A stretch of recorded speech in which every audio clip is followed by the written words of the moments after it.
안녕하세요. 원피스 도서관 원도입니다. 최근 로저와 록스의 과거 서사가 표절이 아니냐는 이야기들이 등장하기 시작했는데요. 상당히 놀라운 내용들이 많아서 준비해 보았습니다. 현재 해외 독자들이 제기한 핵심 의문인 로저와 록스의 전투 스타일과 특히 카무사리 기술의 유사성을 집중적으로 분석해 보겠습니다. 이것은 두 사람 사이에 단순한 적대 관계를 넘어선 보다 깊은 연결고리가 존재했음을 시사하는 중요한 단서입니다. 로저의 검은 에이스라는 이름이 붙은 최상 명검 12자루 중 하나로 서양식 커틀러스의 가드와 일본도의 칼자루 및 칼날이 결합된 독특한 형태를 하고 있습니다. 반면 록스 검은 아직 공식적인 이름이나 등급이 밝혀지지 않았습니다.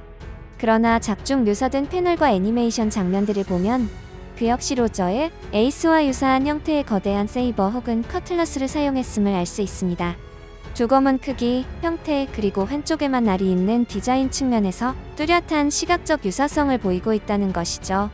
솔직히 말해서 공개된 디자인만 봤을 때는 똑같다고 말해도 할 말이 없다는 건데요. 이러한 유사성에 기반하여 팬덤에서는 흥미로운 추측이 제기되기도 했습니다. 만약 로저의 검이 에이스라면 그의 숙적인 록스의 검은 그 반대 개념인 조커라는 이름이 아니었을까 하는 이론입니다.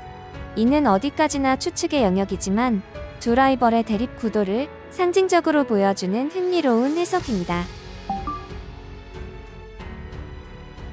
카무사리는 폐원색 패기를 검에 휘감아 비접촉 충격파를 날리는 강력한 기술입니다.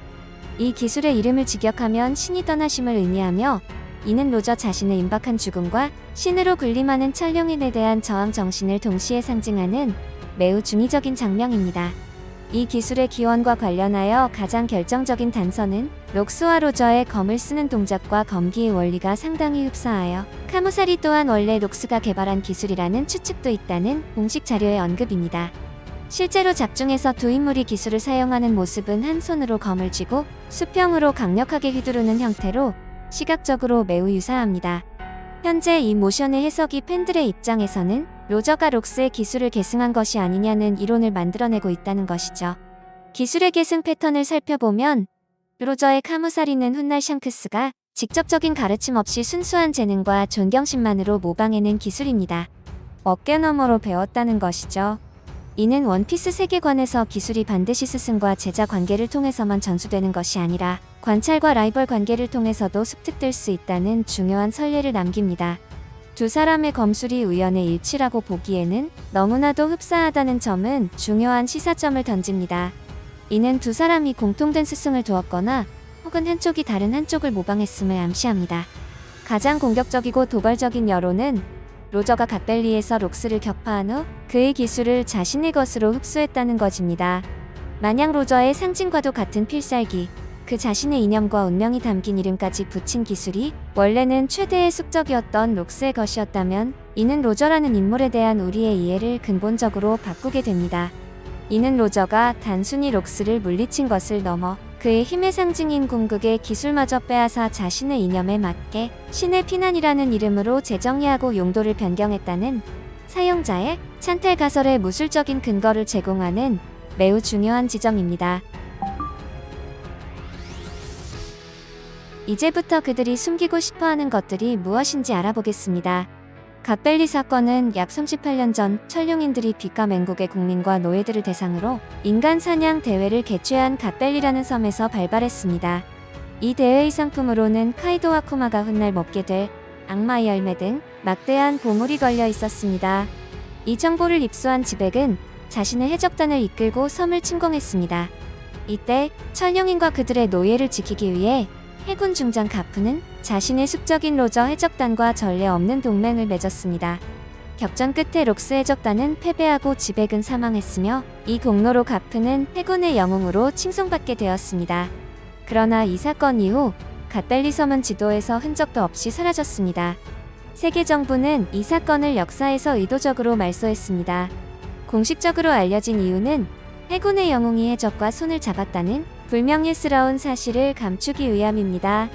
하지만 이 은폐의 진짜 이유가 훨씬 더 깊고 중대한 문제와 관련되어 있음을 알아보겠습니다. 현재 해외 커뮤니티에서 뜨거운 이 이론은 로저가 가프의 도움을 받아 록스를 죽이고 그의 모든 것을 차지했으며 역사가 지워졌기 때문에 이 사실을 아무도 모른다는 것으로 토론되고 있는데요. 이 내용은 로저에게 어둡고 기회주의적인 면모가 있었음을 암시합니다. 그러나 이러한 악의적인 찬탈 계획은 지금까지 구축된 로저의 캐릭터와 정면으로 배치됩니다. 로저는 지배를 혐오하고 자유를 갈망했으며 권력 그 자체를 위해 행동하는 인물이 아니었습니다. 오히려 그는 자신이 혐오했을 천룡인들을 지켜야만 했던 갓벨리에서의 싸움을 수치스럽게 여겼을 가능성이 높습니다.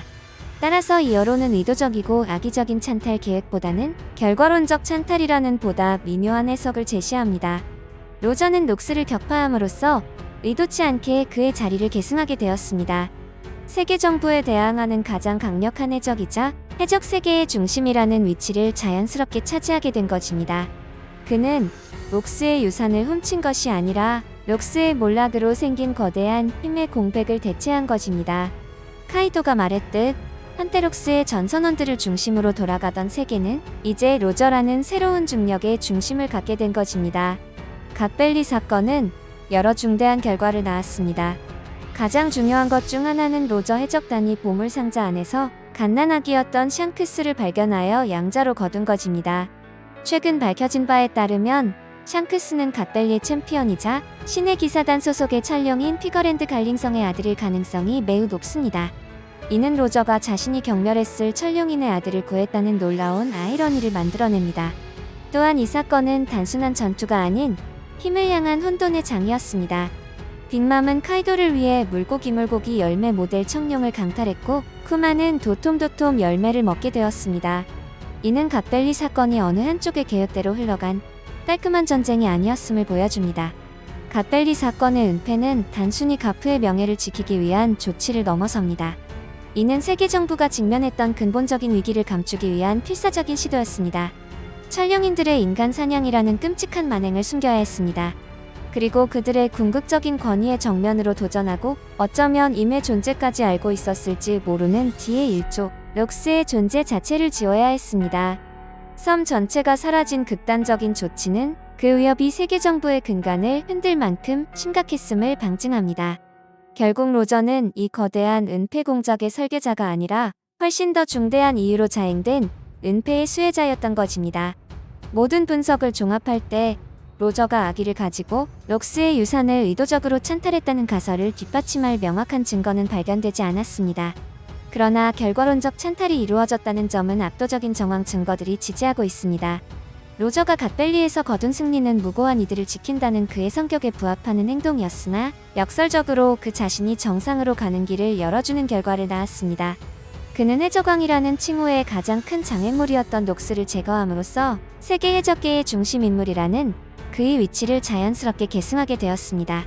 두 사람의 유사한 전투 스타일은 단순한 모방을 넘어 깊은 라이벌 관계 속에서 로저가 숙적의 힘을 흡수하고 자신의 것으로 재정의했음을 시사합니다. 궁극적으로 록스와 로저의 관계는 실패한 혁명과 성공한 혁명의 이야기로 요약할 수 있습니다. 록스는 세계의 새로운 주인이 되려다 실패했고 로저는 세계에서 가장 자유로운 사나이가 되는데 성공한 뒤 웃음과 꿈을 남겼습니다. 역사가 지워진 이유는 로저의 비밀을 지키기 위함이 아니라 세계 정부 자신의 추악한 비밀을 감추기 위함이었습니다. 이제 그들의 정신적 후계자인 검은 수염과 루피가 최후의 결전을 향해 나아가는 지금 세계는 과연 어떤 뒤의 의지가 새로운 시대의 여명을 정의하게 될지 숨죽여 지켜보고 있습니다. 끝까지 시청해주셔서 감사합니다. 재미없게 보셨거나 재미있게 보셨다면 구독, 좋아요 부탁드립니다. 사랑한다고요.